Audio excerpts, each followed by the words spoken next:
Welcome back to Tutorials Point. In today's video, we are going to learn how to log into your Life360 account with your phone number.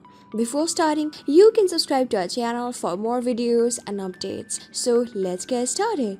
As you can see that I have already installed Life360 app on my phone. You can also get it to an app store or Play Store and then tap on it.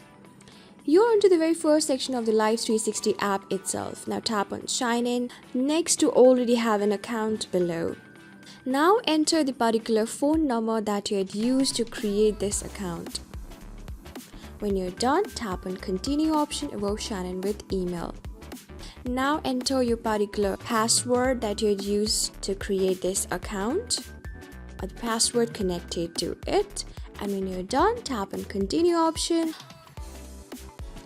Just by doing it, you can see that you're into the first section of your own Life360 account. So this is how you do it. So I hope this video was really helpful for you and I was able to help you.